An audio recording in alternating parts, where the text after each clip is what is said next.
आज के इस एनालिसिस में हम मौर्योत्तर काल के बारे में डिस्कस करेंगे। इस एनालिसिस के थ्रू आपको क्या सीखने को मिलेगा, इसके थ्रू आउट आप एनसीईआरटी की बुक के पढ़ने के तरीके को सीख पाएंगे, क्योंकि जितना जरूरी एनसीईआरटी की बुक पढ़ना होता है यूपीएससी एग्जाम और स्टेट पीसीएस एग्जाम के लिए, जितना जरूरी एनसीईआरटी की बुक पढ़ना होता है उतना ही जरूरी उसके पढ़ने का तरीका होता है। अगर आपको एनसीईआरटी की बुक या स्टैंडर्ड बुक के पढ़ने का तरीका अगर आपको नहीं पता होगा तो आप अपने टाइम को स्मार्ट तरीके से यूटिलाइज नहीं कर पाएंगे।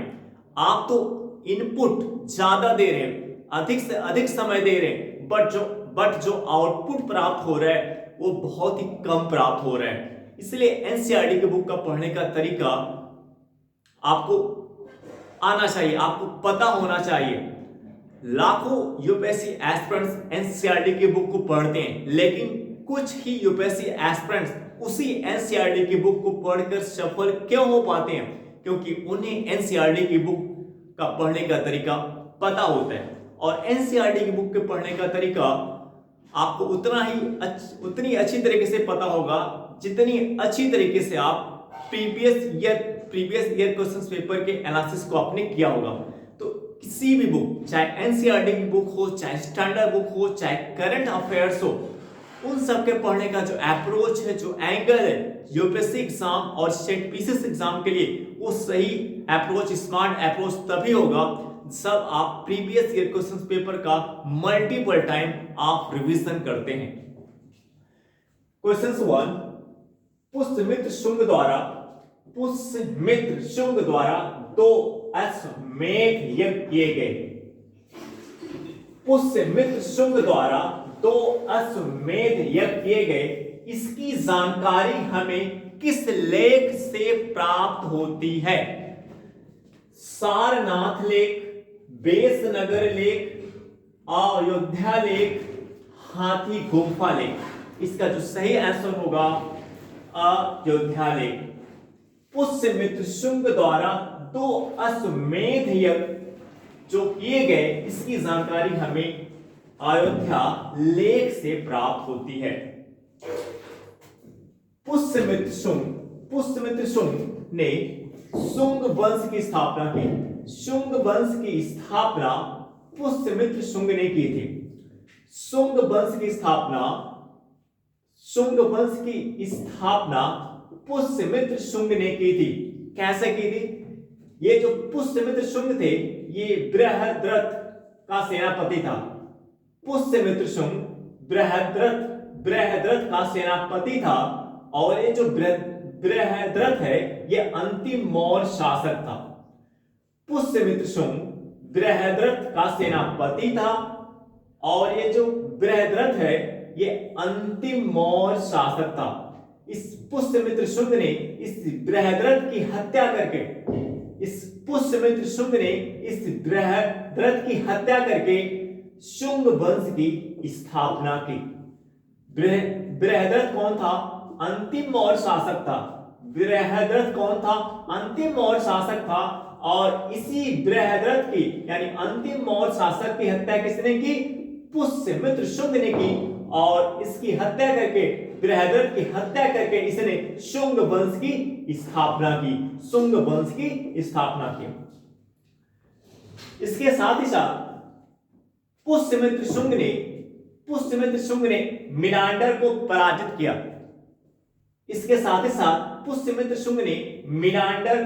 किया।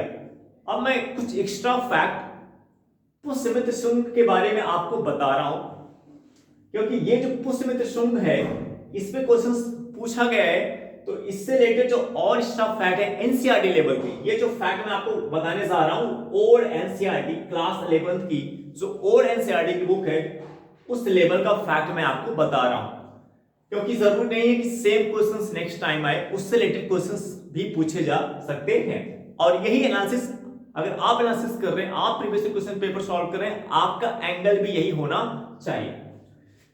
पुष्यमित्र शुंग ने मिनांडर को पराजित किया। मिनांडर कौन था? इंडो यूनानी शासक था। मिनांडर कौन था? मिनांडर कौन था? इंडो यूनानी शासक था। अब हम बात करेंगे इंडो यूनानी। ये इंडो यूनानी कौन है? मौर्य काल में भारत पर सबसे पहला विदेशी आक्रमण करने वाला कौन है? कौन है? इंडो यूनानी। मौर्योत्तर काल में भारत पर सबसे पहला विदेशी आक्रमण करने वाला कौन है? इंडो यूनानी। मध्य एशिया के मौर्य साम्राज्य के पतन के बाद मध्य एशिया के कई राजवंश उत्तर पश्चिम भारत में आए। मध्य एशिया के मौर्य साम्राज्य के पतन के बाद मध्य एशिया के कई राजवंश उत्तर पश्चिम भारत में आए, और उसमें जो प्रथम राजवंश था, इसमें से जो प्रथम राजवंश था वो कौन था? इंडो यूनानी था। इसी ने मौर्योत्तर काल में भारत पर सबसे पहला विदेशी आक्रमण किया, और इसने किन किन क्षेत्रों पर अधिकार किया? अफगानिस्तान, पंजाब, सिंध, किस किस क्षेत्र पर इसने अपना अधिकार स्थापित किया? अफगानिस्तान, पंजाब, सिंध, और काफी लंबे समय तक इन क्षेत्रों पर इसने शासन किया। और इसने साकल को राजधानी बनाई। इसने साकल को मिनांडर ने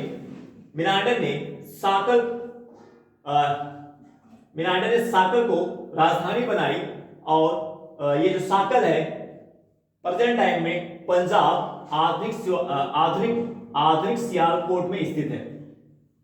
इसने साकल को अपनी राजधानी बनाई। वर्तमान समय प्रेजेंट टाइम में ये कहां पे लोकेटेड है? पंजाब आधुनिक सियालकोट में। तो अगर कोई भी क्वेश्चंस अगर आप सॉल्व कर रहे हैं उससे रिलेटेड, अगर आपको एक्स्ट्रा फैक्ट एनसीईआरटी के थ्रू सीखने को मिल रहा है, या टेस्ट सीरीज के थ्रू या प्रीवियस क्वेश्चंस पेपर के थ्रू, तो आप उसको ऐड कर सकते हैं, क्योंकि अगर उस पॉइंट पे क्वेश्चंस पूछा गया है विगत वर्षों में, तो नेक्स्ट टाइम उससे रिलेटेड क्वेश्चंस अलग एंगल से, डिफरेंट एंगल से पूछे जा सकते हैं।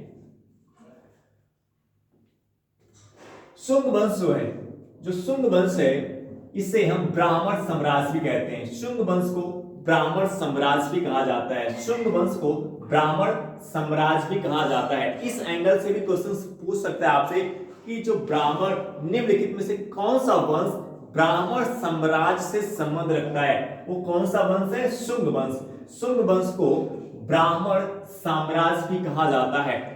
शुंग वंश की जो राजधानी है, वो कहां पे लोकेटेड है? कहां पे स्थित है? विदिशा में स्थित है। शुंग वंश की राजधानी कहां स्थित थी? विदिशा कहां पे है? प्रेजेंट टाइम में विदिशा कहां पे है? मध्य प्रदेश में। विदिशा किस राज्य में स्थित है? मध्य प्रदेश में। शुंग वंश की राजधानी का नाम क्या था? विदिशा था, और एक प्रेजेंट टाइम में कहां पे लोकेटेड है? किस राज्य में स्थित है? मध्य प्रदेश में। अब इसमें और जो ये फैक्ट देंगे, सारनाथ लेक, देखिए सारनाथ लेक, बेसनगर लेक, हाथी गुम्फा लेक। अगर आप इस क्वेश्चंस को सॉल्व कर रहे हैं तो हो सकता है कि आपको इसका आंसर पता हो और आप अयोध्या लेक पे आपने सही कर दिया, बट अगर आपको सारनाथ लेक के बारे में नहीं पता है, आपको बेसनगर लेक के बारे में नहीं पता है, आपको हाथी गुम्फा लेक के बारे में नहीं पता है, और ये पॉइंट इस क्वेश्चन के अंदर है, तो आपको उस पॉइंट की भी जानकारी प्राप्त करनी चाहिए। जैसे आपने इस क्वेश्चन को सॉल्व किया, आपका आंसर सही हो गया, आपने अयोध्या लेक को सही कर दिया, ठीक है, आपको पता था, बट आपको हाथी गुम्फा लेक के बारे में नहीं पता है, आपको सारनाथ लेक के बारे में नहीं पता है, आपको बेसनगर लेक के बारे में नहीं पता है, तो इस पॉइंट के बारे में आपको जानना चाहिए, क्योंकि ये क्वेश्चंस के अंदर ऑप्शन में है। नेक्स्ट टाइम में हो सकता है इन पॉइंट को आधार बना करके क्वेश्चंस आपसे पूछ ले एग्जाम में। तो अगर हम बात करें सारनाथ लेक की बात करें, तो सारनाथ लेक जो है उत्तर प्रदेश में लोकेटेड है। सारनाथ लेक का लोकेशन क्या है? उत्तर प्रदेश। यहां पे गौतम बुद्ध ने अपना प्रथम उपदेश दिया था। सारनाथ में सारनाथ में गौतम बुद्ध ने अपना प्रथम उपदेश दिया था। ये जो सारनाथ लेक है, ये किस धर्म से संबंधित है? बौद्ध धर्म से संबंधित है। जो सारनाथ लेक है वो किस धर्म से संबंधित है? बौद्ध धर्म से संबंधित है। अब नेक्स्ट पॉइंट है बेसनगर लेक। अगर हम बेसनगर लेक की बात करें तो जो बेसनगर लेक है ये विदिशा, मध्य प्रदेश। सारनाथ लेक कहां पे स्थित है? विदिशा में लोकेटेड है। और विदिशा कहां पे? मध्य प्रदेश में स्थित है। सारनाथ लेक को गरुड़ध्वज लेक भी कहा जाता है। सारनाथ लेक को गरुड़ध्वज लेक भी कहा जाता है। बेसनगर लेक को किसने लिखा था? बेसनगर लेक को हेलियोडोरस ने लिखा था। बेसनगर लेक को हेलियोडोरस ने लिखा था। हेलियोडोरस ने लिखा था, जिससे हमें बेसनगर लेक को हेलियोडोरस ने लिखा था किसके बारे में? वासुदेव कृष्ण। बेसनगर लेक से हमें किसकी जानकारी प्राप्त होती है? वासुदेव कृष्ण के बारे में जानकारी प्राप्त होती है। वासुदेव कृष्ण भगवान विष्णु के बारे में जानकारी प्राप्त होती है। भगवान विष्णु के बारे में जानकारी प्राप्त होती है। और इसको किसने लिखा था? हेलियोडोरस ने लिखा था। हेलियोडोरस कौन था? ये राजदूत था। किसका राजदूत था? एंटीसीडस शासक का। जो हेलियोडोरस था ये राजदूत था। किसका राजदूत था? एंटीसीडस का राजदूत था, जिसे भारत में भेजा गया था। हेलियोडोरस किसका राजदूत था? एंटीसीडस का राजदूत था, जिसे भारत भेजा गया था। और इसने बेसनगर लेक को लिखा था। किसके बारे में? वासुदेव कृष्ण के बारे में। एंटीसीडस कौन था? एंटीसीडस इंडो यूनानी शासक था। एंटीसीडस इंडो यूनानी शासक था। और इंडो यूनानी शासक के बारे में अभी हमने आपको यहाँ पे बताया। तो इस पॉइंट यानी बेसनगर लेक के अंदर भी, बेसनगर लेक में भी आपको इंडो यूनानी के बारे में जानने का मौका मिल रहा है। तो अगर आप इस प्रकार से इसके अंदर के ऑप्शन को का एनालिसिस करते हैं तो इससे related important fact, important concept आपको सीखने को मिल सकता है। और जो यूपीएससी एग्जाम या स्टेट पीसीएस एग्जाम के लिए मोस्ट इंपॉर्टेंट होता है।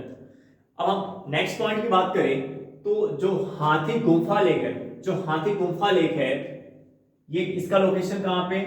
भुवनेश्वर। हाथी गुम्फा लेक का लोकेशन कहां पे? भुवनेश्वर में। भुवनेश्वर कहां पे? उड़ीसा में। हाथी गुम्फा लेक का लोकेशन क्या है? भुवनेश्वर है। भुवनेश्वर कहां पे है? उड़ीसा में। हाथी गुम्फा लेक से हमें किस राजवंश की जानकारी प्राप्त होती है? हाथी गुम्फा लेक से हमें किस राजवंश की जानकारी प्राप्त होती है? चेदी राजवंश की जानकारी प्राप्त होती है। एक मोस्ट इंपोर्टेंट एंगल है, क्योंकि अब देखिए ये जो हाथी गुम्फा लेक है इस क्वेश्चंस के अंदर है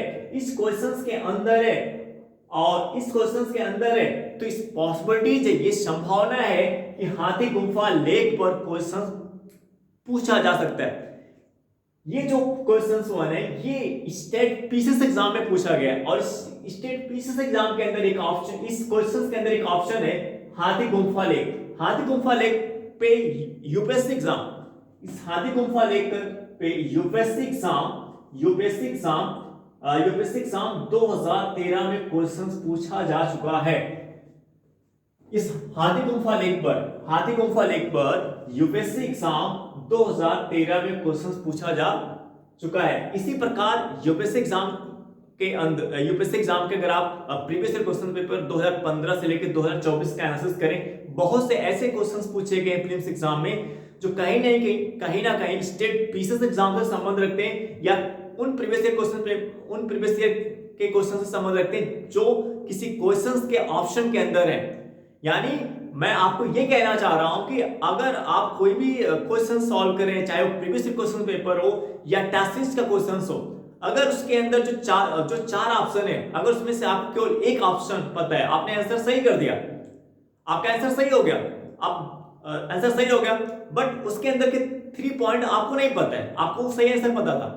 अगर आप उन 3 पॉइंट को जो ऑर्स में दिया गया अगर आप उसका एनालिसिस नहीं करते, क्योंकि वो क्वेश्चन तो आपका सही हो गया, तो हो सकता है आप एनालिसिस ना करें। ऐसा बहुत से बच्चे करते हैं, बहुत से बच्चे ऐसा करते हैं कि उनका जो क्वेश्चन सही हो जाता है और उसके अंदर जो और भी ऑप्शन है अगर उनको नहीं पता है तब भी वो उसका एनालिसिस नहीं करते। ये आप बहुत बड़ी गलती कर रहे हैं। अगर आप टेस्ट सीरीज और प्रीवियस क्वेश्चन पेपर सॉल्व करें, अगर आप इस प्रकार से कर रहे हैं तो ये बहुत बड़ी गलती कर रहे हैं। ऐसी गलती आपको नहीं करना है। खास तौर से जो आपका प्रीवियस क्वेश्चन पेपर है उसके अंदर के जो 4 ऑप्शन है, अगर आपको एक ऑप्शन पता है, 3 ऑप्शन के बारे में नहीं पता है, तो उसके बारे में आपको जानकारी प्राप्त करनी चाहिए, क्योंकि उस पॉइंट पे क्वेश्चंस बनने की पॉसिबिलिटी, संभावना बहुत ज्यादा रहती है। इस प्रकार के जो फैक्ट्स के अंदर सीखने को मिलते हैं मोस्ट इंपॉर्टेंट फैक्ट होते हैं, और इसी प्रकार के फैक्ट पे आपको अपनी पकड़ बनानी चाहिए। तो यहां पे हमने आपको क्या कहा, हाथी गुम्फा लेक। हाथी गुम्फा लेक की बात करें, हाथी गुम्फा लेक इसका लोकेशन क्या है, भुवनेश्वर है। भुवनेश्वर कहां पे, उड़ीसा में। हाथी गुम्फा लेक किस राजवंश से रिलेटेड है, चेदी राजवंश। हाथी गुम्फा लेक से हमें किस राजवंश की जानकारी प्राप्त हो रही है, चेदी राजवंश की जानकारी प्राप्त हो रही है। चेदी राजवंश कहां पे लोकेटेड है, कलिंग। कलिंग कहां पे, उड़ीसा। कलिंग कहां पे, उड़ीसा राज्य में। चेदी राजवंश का प्रमुख शासक, सबसे प्रसिद्ध शासक कौन था, खारवेल। तो अब एक एक्स्ट्रा पॉइंट आपको यह भी सीखने को मिल रहा है कि जो खारवेल है वो चेदी राजवंश का सबसे प्रसिद्ध शासक था। चेदी राजवंश का सबसे प्रसिद्ध शासक कौन था, खारवेल था। इस पॉइंट पे क्वेश्चन पूछा जा सकता है। और एक खारवेल किस धर्म को फॉलो करता है, जैन धर्म को फॉलो करता है। खारवेल किस धर्म को फॉलो करता है, किस धर्म को संरक्षण देता है, ये जैन धर्म को। खारवेल शासक किस धर्म को संरक्षण देता है, जैन धर्म को संरक्षण देता है। अब आप देख रहे हैं कि हाथी गुम्फा लेक के अंदर कई ऐसे पॉइंट आपको मिल जा रहे हैं सीखने के लिए, जिसपे क्वेश्चंस यूपीएससी एग्जाम या स्टेट पीसीएस एग्जाम में पूछा जा सकता है। इसी प्रकार बीएसनगर लेक में भी आपको कुछ एक्स्ट्रा पॉइंट सीखने को मिल रहा है। यहां पे नेक्स्ट क्वेश्चन है, शुंग वंश के बाद किस वंश ने भारत पर शासन किया। नेक्स्ट क्वेश्चन, दूसरा क्वेश्चन है, शुंग वंश के बाद किस वंश ने भारत पर शासन किया था। शुंग वंश के बाद किस वंश ने भारत पर शासन किया था। सातवाहन, कुषाण, कर्ण, गुप्त। इसका जो सही आंसर होगा कर्ण ने शुंग वंश के बाद भारत पर शासन किया था।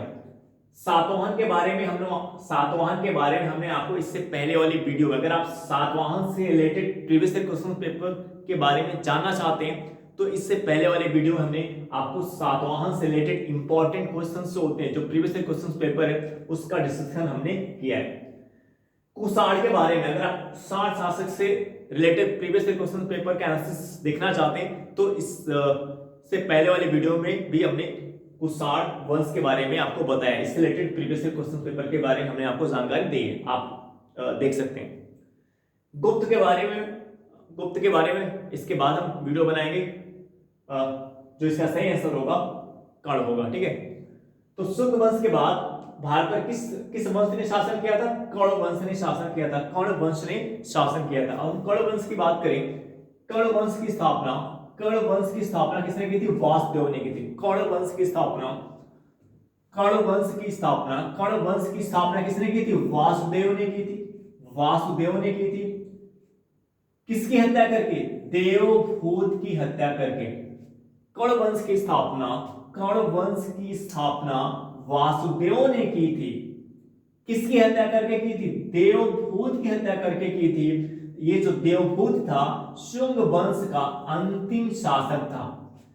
जो देवभूति है ये शुंग वंश का अंतिम शासक था। ये जो देवभूति है ये शुंग वंश का अंतिम शासक था। वासुदेव ने देवभूत की हत्या करके कर्ण वंश की स्थापना की थी। वासुदेव ने देवभूत की हत्या करके शुंग वंश, जो जो शुंग वंश का अंतिम शासक था, इसकी हत्या करके वासुदेव ने देवभूत की हत्या की। जो शुंग वंश का अंतिम शासक था, इसकी हत्या करके वासुदेव ने इसकी हत्या करके कौरव वंश की स्थापना की थी। ठीक है, तो इस कौरव वंश से रिलेटेड कुछ इंपॉर्टेंट फैक्ट हैं। तो इस प्रकार हम देखिए यहाँ पे जो एक पॉइंट और बच रहा है, मिनांडर की बात करें। अभी हमने यहाँ पे मिनांडर के बारे में डिस्कस किया था पुष्यमित्र शुंग ने। देखिए कैसे कैसे एक एक कड़ी जोड़ी होती है, कैसे कैसे आप एनालिसिस करके एक कड़ी को जोड़ते जाएंगे, और इस प्रकार की कड़ी जो प्रीवियस क्वेश्चन पेपर से रिलेटेड है, जो कनेक्टेड होती है, मोस्ट इंपॉर्टेंट एग्जाम के लिए। पुष्यमित्र शुंग ने किसको पराजित किया? मिनांडर को पराजित किया। मिनांडर की अगर बात करें, मिनांडर जो इंडो यूनानी का सबसे प्रसिद्ध शासक था। मिनांडर जो है ये इंडो यूनानी का सबसे प्रसिद्ध शासक था। इसने नागसेन जिसको नागार्जुन भी कहा जाता है, मिनांडर ने नागार्जुन से बौद्ध धर्म में शिक्षा प्राप्त की। मिनांडर ने नागसेन जिसे नागार्जुन भी कहा जाता है, इससे बौद्ध धर्म में शिक्षा प्राप्त की। मिनांडर से रिलेटेड एक धर्म ग्रंथ है मिलिंद पन्नो ग्रंथ। ये मोस्ट इंपॉर्टेंट ग्रंथ है, इस पॉइंट पे क्वेश्चन पूछा जा चुका है। मिलिंद पन्नो ग्रंथ क्या है? मिलिंद पन्नो ग्रंथ क्या है? इस ग्रंथ में मिनांडर और नागसेन के बीच जो वाद विवाद हुआ था, इस मिलिंद पन्नो ग्रंथ में मिनांडर और नागसेन के बीच जो वाद विवाद हुआ था, उसका विस्तृत विवरण हमें प्राप्त होता है। मिलिंद पन्नो ग्रंथ से हमें मिनांडर और नागसेन के बीच जो वाद विवाद हुआ था, उसका विस्तृत विवरण हमें प्राप्त होता है। इस मिलिंद पन्नो ग्रंथ में मिनांडर ने नागसेन से बौद्ध धर्म से संबंधित जो प्रश्न किए। इस मिलिंद पन्नो ग्रंथ में किसकी जानकारी प्राप्त होती है? इस मिलिंद पन्नो ग्रंथ में हमें मिनांडर द्वारा नागसेन से बौद्ध धर्म से रिलेटेड जो प्रश्न पूछे गए, उसकी जानकारी हमें यहां से प्राप्त होती है। नागार्जुन कौन था? ये बौद्ध दार्शनिक था। नागार्जुन कौन था? ये बौद्ध दार्शनिक था। दार्शनिक क्या होता है? दर्शन की अगर हम बात करें दर्शन की, दर्शन क्या होता है? दर्शन एक विचार होता है। दर्शनवाद क्या होता है? एक विचारधारा होती है। दार्शनिक कौन होता है? जो उस विचार का क्या करता है? प्रसार करता है, लोगों तक उस विचार को पहुंचाने का प्रयास करता है। एक प्रकार से उसके थ्रू लोगों को जागरूक करता है, गाइड करता है, एक प्रकार से उसका मार्गदर्शक कहलाता है। दार्शनिक का मतलब क्या होता है? दर्शन का मतलब एक विचार, और दार्शनिक कौन है? जो उस विचार का क्या कर रहा है? प्रसार कर रहा है, जो उस विचार को लोगों तक पहुंचा रहा है। जैसे नागसेन ने मिनांडर को बौद्ध धर्म में शिक्षा की, यानी बौद्ध धर्म से रिलेटेड संबंधित जो विचार है, उसको मिनांडर तक किसने पहुंचाया? बौद्ध धर्म से संबंधित विचार को मिनांडर तक किसने पहुंचाया? नागसेन ने पहुंचाया, नागार्जुन ने पहुंचाया। इसलिए इसे क्या कहा जाता है? बौद्ध दार्शनिक। दर्शन का मतलब क्या होता है? विचार, और उस विचार का जो लोगों तक, उस विचार को, दर्शन का मतलब क्या होता है? विचार, और लोगों तक जो उस विचार को क्या करता है? फैलाता है, उस विचार के बारे में लोगों को जागरूक करता है, वो क्या कहलाता है? दार्शनिक कहलाता है। आई होप दैट ये एनालिसिस आपको समझ में आया होगा। अब हम आपसे नेक्स्ट वीडियो में मिलेंगे। Okay bye.